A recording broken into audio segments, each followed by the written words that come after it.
Il y a une grande faille dans la loi. Les délinquants juvéniles ne vont presque jamais en prison. Même s'ils tuent des gens ou commettent des crimes terribles, leur punition est encore trop légère. Cette faille a conduit à l'apparition de plus en plus de criminels de moins de 18 ans. Ils tuent, volent ouvertement ou tombent même dans des vices sans craindre la loi. C'est pourquoi la délinquance juvénile est devenue un cauchemar pour les juges. Aujourd'hui, cette juge est interviewée. Elle a dit à la caméra que la Corée compte plus de 3300 juges, dont seulement plus de 20 sont chargés des tribunaux pour mineurs. Ces plus de 20 juges doivent traiter plus de 30 000 délinquants juvéniles chaque année. Un journaliste masculin portant des lunettes a demandé à Hunzel pourquoi elle travaillait comme juge pour les délinquants juvéniles. Sa réponse a surpris tout le monde. La raison était simple, elle détestait les délinquants juvéniles. Après la fin de l'interview, Hunzel a été transféré dans le nouveau département pour prendre son poste. À ce moment-là, l'objectif de la caméra s'est tourné vers l'extérieur du bâtiment. D'innombrables personnes scandèrent des slogans pour abolir la loi sur les mineurs. Elles ne voulaient pas que la loi protège trop ces jeunes criminels. Le premier jour de travail, Hunzel a immédiatement été confronté à une grosse affaire. Les collègues Tae-ju et Hunzel partageaient le même bureau, donc ils ont tous deux été appelés en urgence.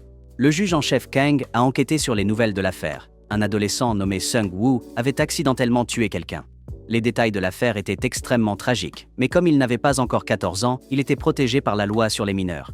Cette affaire, qu'elle soit punie légèrement ou sévèrement, susciterait des opinions différentes. Le juge en chef Kang a décidé de transférer cette affaire difficile à Hunzel. Hunzel n'a pas dit grand-chose. Après être retournée dans sa chambre, elle a commencé à étudier le dossier. Alors que Hunzel n'avait pas fini de revoir les dossiers du cas, ses collègues l'ont invité à sortir pour un repas. Il s'est avéré que le nouveau département avait une tradition. Chaque fois qu'un délinquant juvénile était libéré de prison, ils organisaient un repas pour célébrer. Le silence de Hunzel contrastait fortement avec la joie de ses collègues. Ses collègues encourageaient les enfants pour les aider à retrouver leur confiance. À ce moment-là, la délinquante juvénile, Seomi, a été traitée de voleuse par un autre invité, et les deux parties ont commencé à se disputer. Hunzel était pressée de faire des recherches sur l'affaire, alors elle a suggéré que tout le monde appelle la police. Après cela, Hunzel se retourna et partit. Tae-ju l'a poursuivi, critiquant Hunzel de ne pas se soucier des sentiments de Seomi, pensant que ses actions étaient trop grossières. À ce moment-là, un collègue masculin arriva en courant, rapportant que le portefeuille de l'autre invité avait été retrouvé. Après le retour de tout le monde, Seomi s'excusa immédiatement auprès de Hunzel, mais Hunzel refusa les excuses. Hunzel fit remarquer que Seomi avait de nombreux portefeuilles sur elle. Il s'est avéré que Hunzel avait été témoin du vol de Seomi. L'atmosphère est soudainement devenue silencieuse. Les collègues ont entendu dire que Hunzel était célèbre pour son jugement strict. Ce n'est qu'en rencontrant cet incident qu'ils ont réalisé sa terreur. Enfin, le jour arrivait pour que Hunzel montre ses compétences. Le procès de l'affaire de Sung-woo a commencé. Sung-woo souffrait d'un trouble mental qui lui causait de graves problèmes psychologiques. Sung-woo a traversé une période où il était si malade qu'il a dû être hospitalisé et prendre des médicaments. Pendant le procès, Seung-woo a dit à Hunzel qu'il avait pris des médicaments le jour de l'incident. Cependant, après avoir pris les médicaments, il a eu de graves hallucinations. À ce moment-là, Seung-woo a rencontré un ami qui vivait dans le même quartier. Cet ami voulait emprunter son téléphone portable, alors Seung-woo a emmené son ami chez lui. Sur le chemin du retour, l'autre partie était extrêmement bruyante, donc les hallucinations du garçon se sont soudainement aggravées. À la fin, le garçon a accidentellement commis un meurtre. Sung-woo a également réalisé son avantage d'âge. Sung-woo était sûr qu'il ne serait pas sévèrement puni, alors il a ri extrêmement joyeusement. Cela a rendu le personnel du tribunal extrêmement en colère. Lorsque le premier procès s'est terminé, la mère du prisonnier s'est précipitée. Dès qu'elle est arrivée, la mère a utilisé l'âge de son fils comme excuse pour se défendre auprès du juge. La mère a également demandé quand Seung-woo serait libéré. Après que Hunzel ait posé quelques questions à la mère de Sung-woo, elle a su que Sung-woo et la mère du garçon n'avaient jamais rendu visite à la famille de la victime. Hunzel était extrêmement en colère. Hunzel a crié fort à la mère de Sung-woo qu'elle devrait au moins aller chez la victime pour s'excuser, puis revenir ici pour parler à Hunzel. Lorsque le deuxième procès a commencé, Hunzel a réalisé le mensonge de Sung-woo. Après plusieurs nuits blanches de recherche par Hunzel, elle a découvert que les personnes atteintes de troubles mentaux comme Sung-woo ne peuvent pas se concentrer pendant de longues périodes. Hunzel a confirmé que la méthode de Sung-woo pour commettre le crime était assez compliquée, complètement différente de ce qu'il avait avoué. De plus, le garçon comprenait aussi très bien la loi sur les mineurs. Sung-woo savait très bien que le garçon n'avait pas nécessairement menti pour réduire sa peine. Peut-être que quelqu'un d'autre avait commis le crime ou que Sung-woo avait un complice. En bref, le garçon prenait la responsabilité pour quelqu'un d'autre. Hunzel a également enquêté sur l'historique des discussions et a découvert qu'avant et après l'incident, Sung-woo contactait fréquemment une fille nommée Jae-jin. De plus, la caméra de l'ascenseur a également enregistré Jae-jin en train de parler à la victime. Mais récemment, le juge en chef Kang se prépare à entrer en politique. Il craint que la mauvaise enquête de Hunzel ne l'affecte, alors il refuse fermement d'enquêter davantage sur cette affaire. Heureusement, à ce moment-là, le collègue masculin séduisant est du côté de Hunzel. Le collègue masculin trouve que l'argument de Hunzel est très raisonnable, et il se rend même personnellement à l'endroit où Sung-woo a avoué. Lorsqu'il vérifie la caméra de sécurité, il découvre que Sung-woo a tourné la tête comme s'il regardait quelqu'un. Il regarde à nouveau la caméra de l'autre côté de la rue, et, bien sûr, il a découvert la personne que Hunzel soupçonne. Cette fille nommée Jae-jin est une lycéenne, une criminelle spécialisée dans le vol de portefeuille. Seomi va aussi à la même école que Jae-jin. Tae-ju, grâce à sa relation avec Seomi, a demandé des informations sur le cybercafé que Jae-jin fréquente souvent. Ensuite, Tae-ju et Hunzel se séparent pour agir. Tae-ju est allé chez Jae-jin et Hunzel est allé au cybercafé. Hunzel a effectivement rencontré Jae-jin. Les développements suivants étaient plus compliqués que Hunzel ne l'avait imaginé. Les parents de Jae-jin faisaient souvent des affaires à l'étranger. Après avoir su que Hunzel enquêtait sur leur fille, ils ont directement invité le plus grand cabinet d'avocats de Corée pour s'occuper de l'affaire. L'avocat de ce cabinet et Hunzel étaient des connaissances. Sous l'obstruction de l'autre partie, l'affaire est devenue de plus en plus compliquée. A déclaré qu'elle ne connaissait personne du nom de Sung-woo. Yoon Seo a directement présenté l'historique des appels des deux personnes. En conséquence, l'avocat assis à côté de Jae-gun a demandé à Yoon Seo de respecter la liberté personnelle. Yoon Seo n'est pas tombé dans une position passive à cause de cela. Yoon Seo a sorti l'enregistrement vidéo de Jae-gun et Sung-woo parlant dans l'ascenseur et l'historique des discussions, plus le casier judiciaire précédent de Sung-woo. Jae-gun avait passé la nuit au cybercafé. Ensuite, elle est allée partout pour commettre des crimes. À la fin, ils ont décidé de détenir temporairement Jae-gun. Quelques jours plus tard, le juge en chef Kang a su que Yoon Seo et Tae-ju avaient secrètement enquêté et arrêté des personnes. Il les a immédiatement convoqués dans son bureau et les a réprimandés. Yoon Seo a immédiatement rétorqué que ses enfants n'étaient pas des criminels internationaux ou des tueurs en série avec un QI extrêmement élevé. Ils étaient jeunes, mais avaient déjà commencé à utiliser des astuces pour s'opposer à la justice. S'ils n'étaient pas traités, ils mépriseraient de plus en plus la loi en grandissant. Yoon Seo ne faisait que protéger la vérité et la justice. Yoon Seo a également demandé au juge en chef Kang ce qu'il mettait en colère.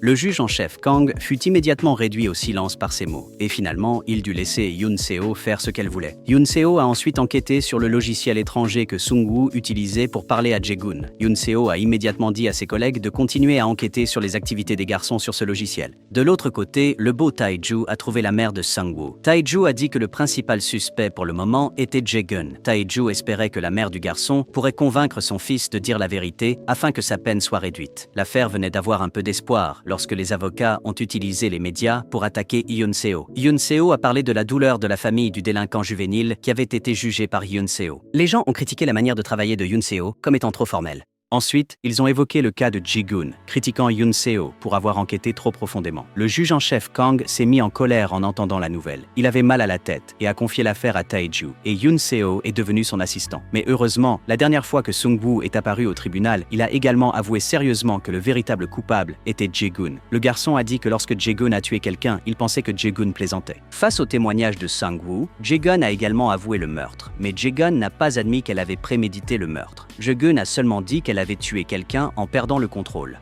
Très rapidement, les deux enfants ont été exposés par Tae-ju.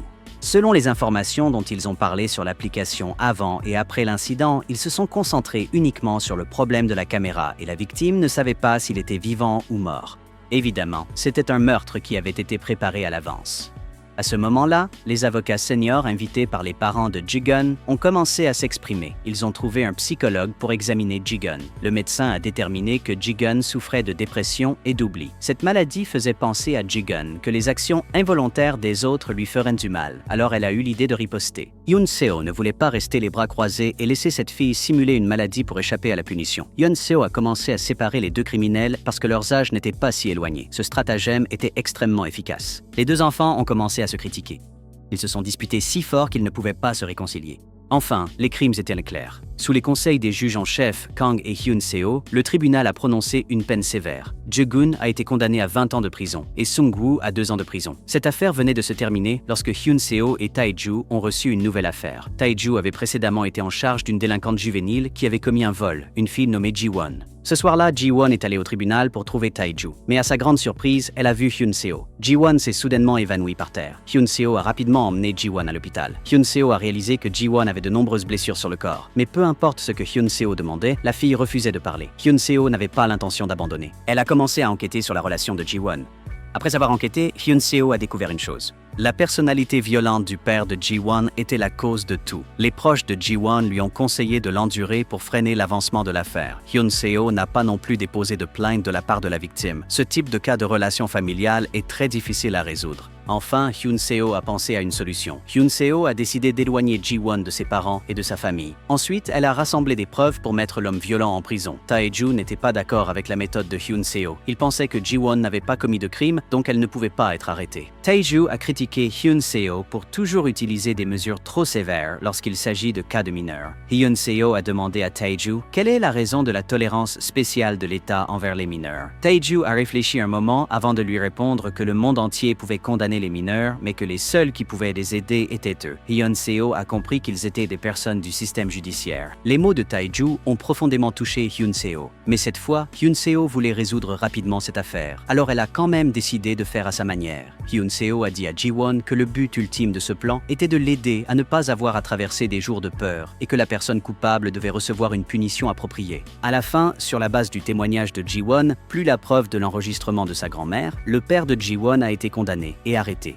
Ji-won et sa grand-mère avaient toujours vécu dans la peur. Mais cette fois, même des étrangers les ont soutenus et protégés. La grand-mère se sentait coupable et a remis la preuve à la police. À ce moment-là, le père de Ji-won était en colère et s'apprêtait à frapper quelqu'un, mais il a été arrêté par Tae-ju. Ce chaleureux Tae-ju semble aussi avoir un secret que personne ne connaît. Au milieu de la nuit, Hyun-seo est allé retrouver son collègue séduisant qui buvait sur le bord de la route. Pendant le processus de résolution de l'affaire, les deux sont passés d'ennemis à se comprendre progressivement. Tae-ju a commencé à raconter sa propre histoire. Tae-ju a eu une adolescence terrible et ensuite il a accidentellement blessé quelqu'un. Heureusement, Tae-ju a eu l'aide des juges, grâce à laquelle il a pu progressivement marcher sur le bon chemin. À partir de ce moment, Tae-ju était déterminé à aider les délinquants juvéniles pour qu'ils puissent devenir des personnes utiles. Malheureusement, Tae-ju a maintenant perdu contact avec le juge, qui l'a aidé. Maintenant, il ne se souvient même plus du visage de son bienfaiteur. À ce moment-là, la caméra se tourne vers le juge en chef Kang. Le juge en chef Kang a pris une décision. Il a décidé de quitter le tribunal et d'entrer officiellement dans le domaine politique. Le lendemain, le juge en chef Kang, Hyun-seo et Tae-ju sont allés inspecter ensemble une institution coopérative. Après que le tribunal ait pris une décision, il remettait généralement les délinquants juvéniles à une autre agence pour gestion. Par conséquent, il devait vérifier périodiquement la situation des enfants. Les trois venaient d'atteindre la porte lorsque Tae-ju a soudainement reçu un appel téléphonique d'un collègue. Quelqu'un a signalé que l'institution coopérative maltraitait les délinquants juvéniles et qu'ils avaient également détourné des dons. Par coïncidence, l'agence accusée était l'endroit que les trois allaient inspecter aujourd'hui. En apparence, Tae-ju semblait toujours heureux et a salué le directeur Seon-ja. Après cela, Tae-ju a raconté au juge en chef Kang et à Hyun-seo toutes les nouvelles concernant les abus. Le juge en chef Kang a dit qu'il n'avait pas besoin de s'inquiéter parce que le tribunal recevait des appels similaires tous les jours. Les membres de la famille des prisonniers appelaient souvent pour signaler ce genre de choses. Ils voulaient prouver que les conditions de vie de leurs enfants n'étaient pas bonnes. Puis, ils utilisaient cela comme excuse pour les récupérer. À ce moment-là, un membre de l'Assemblée nationale, assez proche du juge en chef Kang, a envoyé un message pour le rencontrer. Le juge en chef Kang a rapidement confié le travail d'aujourd'hui à deux subordonnés et est parti. L'enquête qui a suivi a rendu Hyun-seo et Tae-ju extrêmement tendus. Tous les délinquants juvéniles ont accusé Seon-ja de leur avoir donné du riz avarié. Non seulement cela, mais Seon-ja les a également forcés à travailler comme domestiques pour ses proches. Mais la vérité était que ces enfants ne voulaient pas manger de riz et qu'ils forçaient également Seon-ja à répondre à leurs exigences. Quant à Seon-ja forçant les enfants à travailler comme domestiques, elle voulait seulement les aider à établir de bonnes relations avec les habitants.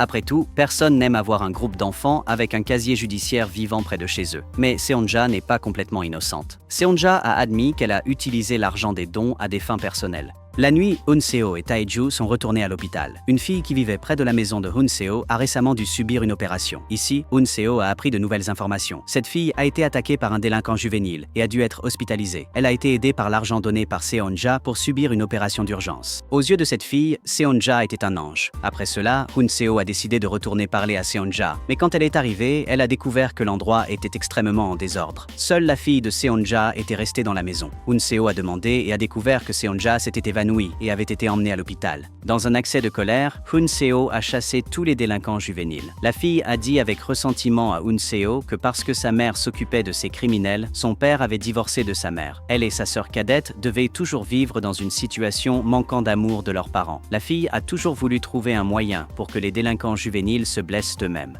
Après avoir écouté attentivement pendant un moment, Hun Seo a finalement compris le problème. Il s'est avéré que la personne qui avait appelé pour signaler le détournement de fonds publics par Seonja était sa fille. Cet enfant l'a fait parce qu'elle ne voulait pas que sa mère continue son travail actuel. Tae-ju protégeait Seonja à l'hôpital quand il a soudainement reçu un appel de Hun Seo. Ce n'est qu'alors qu'il a appris l'évasion massive des délinquants juvéniles. Ils ont travaillé dur toute la nuit et finalement, ils n'ont trouvé qu'une seule criminelle. Quelques jours plus tard, l'affaire a progressé. Un des prisonniers évadés a appelé chez Seonja. Cette fois, le tribunal avait presque tous les emplacements des prisonniers évadés. Finalement, ils ont trouvé presque tous les fugitifs, bien qu'ils n'aient toujours pas attrapé le cerveau, Ryun. Hun Seo était toujours très confiant qu'il l'attraperait. Il s'est avéré que l'incident d'un prisonnier appelant Seonja à l'aide a été découvert par Rohn. À ce moment-là, Seonja et Rohn avaient parlé ensemble pendant un moment. La mère de Ryun avait appelé Seonja pour l'informer qu'elle était gravement malade. Elle espérait que lorsque Ryun serait libéré, Seonja pourrait emmener Ryun chez son frère cadet. Si Ryun savait que l'état de sa mère s'aggravait, elle viendrait certainement lui rendre visite. Maintenant, Hun Seo et Tae-ju n'avaient qu'à y aller et ils attraperaient certainement la personne. Alors Seonja et Hun Seo se sont immédiatement mis en route. La personne avait déjà été trouvée, mais la scène devant leurs yeux était déchirante. La mère de Ryun n'était pas du tout malade. C'était parce qu'elle voulait construire une nouvelle famille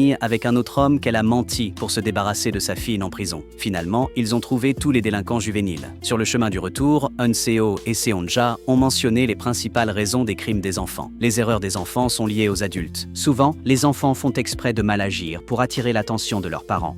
Hun Seo écoutait silencieusement Seonja parler. Finalement, Hun Seo raconta l'histoire de la fille aînée de Seonja qui avait appelé pour accuser sa mère de voler des fonds publics. À ce moment-là, Hun Seo rappela également à Seonja que bien qu'elle s'occupait des enfants criminels au nom des parents des prisonniers, elle ne se souciait pas des sentiments de sa fille. À ce moment-là, Hun Seo a touché le secret profond dans le cœur de l'autre personne. Il y a longtemps, Seonja a perdu son enfant à naître. Après cela, Seonja a vraiment considéré les enfants criminels comme ses propres enfants. Seonja s'est occupée d'eux de tout son cœur. Elle les considérait comme ses propres enfants. La fille aînée comprenait la souffrance de sa mère, alors elle espérait toujours que sa mère pourrait guérir et être heureuse à nouveau. Les paroles de l'autre partie ont fait pleurer Seonja en silence. Quand Seonja a revu sa fille aînée, la blessure dans son cœur s'est cicatrisée. Après cet incident, Seonja n'a pas été sévèrement réprimandée, car la responsabilité de s'occuper des jeunes prisonniers incombait à l'origine à l'État. En raison des lacunes des départements concernés, ils ont mis la responsabilité sur les épaules d'une femme.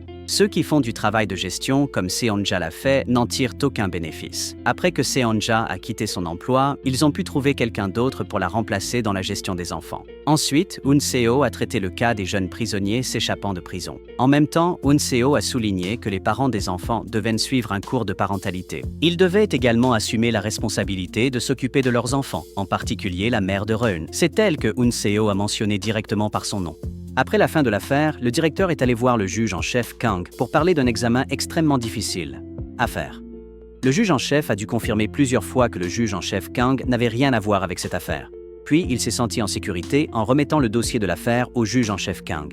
Le juge en chef Kang a suggéré qu'après la fin de l'affaire, il démissionnerait pour vivre une nouvelle vie. Après la tombée de la nuit, le juge en chef Kang a reçu un appel téléphonique. À ce moment-là, le juge en chef Kang a commencé à s'inquiéter. Son fils a appelé pour signaler que la police était venue chez lui pour arrêter le garçon. Le juge en chef Kang a demandé et a découvert que son fils était impliqué dans l'affaire de fuite d'examen. Le juge en chef Kang est immédiatement rentré chez lui. Il a découvert que l'affaire n'était pas grave. La police enquêtait sur une affaire récente, alors ils sont venus chez lui pour poser des questions. Mais ils savaient déjà que son fils était impliqué dans l'affaire de fuite d'examen. Bien sûr, il ne laisserait pas passer cela facilement. Sa femme a expliqué en hâte que leur fils n'avait participé à la tricherie qu'une seule fois et que l'identité des participants était confidentielle. Seul le ministre de l'Éducation avait la liste.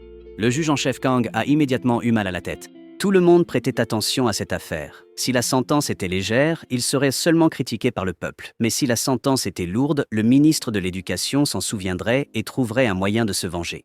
Quelques jours plus tard, le juge en chef Kang était extrêmement inquiet. Les parents des élèves impliqués dans cette affaire étaient tous des personnes puissantes. Cette affaire était déjà difficile à résoudre, mais maintenant, elle l'était encore plus. Le plus important, c'est que Honso mettait toujours la justice en premier. Donc, il était extrêmement difficile d'obtenir une peine légère. À ce moment-là, une situation inattendue s'est produite. Un membre du Parti libéral, très proche du juge en chef Kang, avait récemment perdu le pouvoir. Alors il a révélé que le juge en chef Kang était également membre du Parti libéral. De plus, il a également révélé au public que le juge en chef Kang était sur le point de se présenter aux élections. Le soir, la figure centrale du Parti libéral a demandé au juge en chef Kang de sortir dîner. Il a dit au juge en chef Kang de bien gérer cette affaire afin que le pouvoir du Parti libéral devienne de plus en plus fort. Peu de temps après, le juge en chef Kang a reçu une autre nouvelle choquante. Le fils du juge en chef Kang, ne voulant pas l'affecter, prévoyait de mettre fin à ses jours. Il a failli causer une grande catastrophe. Après avoir été réprimandé par sa femme, le juge en chef Kang s'est remis en question. Auparavant, à cause des performances de son fils, il avait réprimandé son fils d'innombrables fois. Le fils ne dormait que 3 heures par jour et passait le reste de son temps à étudier. Même ainsi, les performances de son fils ne pouvaient toujours pas satisfaire son père. La principale raison pour laquelle le fils a commis un crime était aussi la pression de son père. Sa femme le supplia d'abandonner sa renommée inutile pour protéger l'avenir de leur fils. Finalement, le juge en chef Kang décida de ne plus avoir affaire avec le Parti libéral. Il prévoyait de dénoncer les actions du ministre de l'Éducation. De manière inattendue, lorsqu'il l'a su, le chef du Parti libéral a décidé de le soutenir. La raison était très simple. Le Parti libéral avait déjà rendu publique la nouvelle que le juge en chef Kang avait rejoint leur parti. Maintenant que le juge en chef Kang s'était retiré, cela aurait un impact négatif sur la réputation du Parti libéral. Pour le leader du Parti libéral, la vérité et la justice n'étaient pas importantes. Obtenir des résultats était le plus important. Ensuite, le juge en chef Kang a secrètement cherché le ministre de l'Éducation. Le juge en chef Kang lui a appris comment nier toutes les preuves présentées au tribunal. Tout à coup, le procès a commencé à échapper à tout contrôle. Le juge en chef Kang a accepté toutes les preuves favorables au ministre de l'Éducation. Les accusations des enseignants contre le ministre de l'Éducation ont toutes été rejetées, et ces enseignants ont également perdu leur statut de témoin. Après que Hon-soo ait été informée de cet incident, elle s'est rendue personnellement au bureau du juge en chef Kang pour s'enquérir de la situation. En conséquence, le juge en chef Kang était furieux comme jamais auparavant. La raison n'était pas la justice, mais son fils. Pendant le procès présidé par Hon-soo, un nouveau détail a émergé. Un étudiant masculin a accidentellement révélé le nombre de personnes impliquées dans cette affaire. Le ministre de l'Éducation avait une fois déclaré que le nombre total de personnes impliquées était de 21. Cependant, cet étudiant a dit qu'il avait entendu dire que le nombre de participants était de 24. Hon-soo avait déjà beaucoup de doutes sur cette affaire et maintenant ces doutes étaient encore plus grands. Hon-soo a décidé de recommencer l'enquête depuis le début. Il y avait 3 étudiants qui ont participé, mais se sont ensuite retirés. Cela prouvait que ces 3 étudiants avaient à l'origine de très bons résultats et qu'ils ne comptaient pas trop sur les questions d'examen divulguées. Hon-soo a pensé aux étudiants que le ministre de l'Éducation avait choisi pour divulguer les questions d'examen. Hon-soo voyait cette affaire comme un investissement. Les étudiants sélectionnés étaient tous des enfants de hauts fonctionnaires. Hon-soo et Tae-ju ont commencé à enquêter plus attentivement. Plus tard, ils ont su qu'il était arrivé quelque chose au juge en chef Kang, alors ils sont allés spécialement à l'hôpital pour lui rendre visite. En même temps, Hon-soo a également mentionné les points suspects qu'elle venait de découvrir. Le juge en chef Kang a critiqué avec colère Hon-soo pour avoir compliqué les choses. Cependant, Hon-soo a utilisé un ton sarcastique pour dire au juge en chef Kang de se confesser. La courte déclaration de Hon-soo a complètement choqué le juge en chef Kang parce que Hon-soo n'avait pas de preuves directes. Le juge en chef Kang a ignoré son avertissement. Lorsque le procès a commencé, le juge en chef Kang a encore essayé de défendre les soupçons du jury concernant son fils. Après que le procès ait été reporté de manière inattendue, tous les présents au procès ont réalisé que quelque chose n'allait pas. L'incident qui s'est produit ensuite a provoqué de vives critiques envers Hon-soo. Les étudiants impliqués dans l'affaire ont collectivement abandonné l'école. Si cela continue, les étudiants qui étudient actuellement à l'école seront ceux qui seront le plus affectés. Si cette situation continue, l'école organisera un nouvel examen pour prouver les capacités des étudiants. Mais l'école a pas mal d'étudiants qui sont sur le point d'obtenir leur diplôme. Certains se préparent à poursuivre leurs études, tandis que d'autres se préparent à commencer à travailler. Cet examen de rattrapage perturbera certainement leurs plans. Ce soir-là, le chef du Parti libéral a invité avec enthousiasme le juge en chef Kang à aller boire un verre. L'incident des étudiants quittant collectivement l'école a beaucoup à voir avec les résultats de la campagne électorale de M. Kang. À l'origine, le juge en chef Kang prenait progressivement l'avantage, mais il ne pouvait pas s'attendre à ce qu'un voleur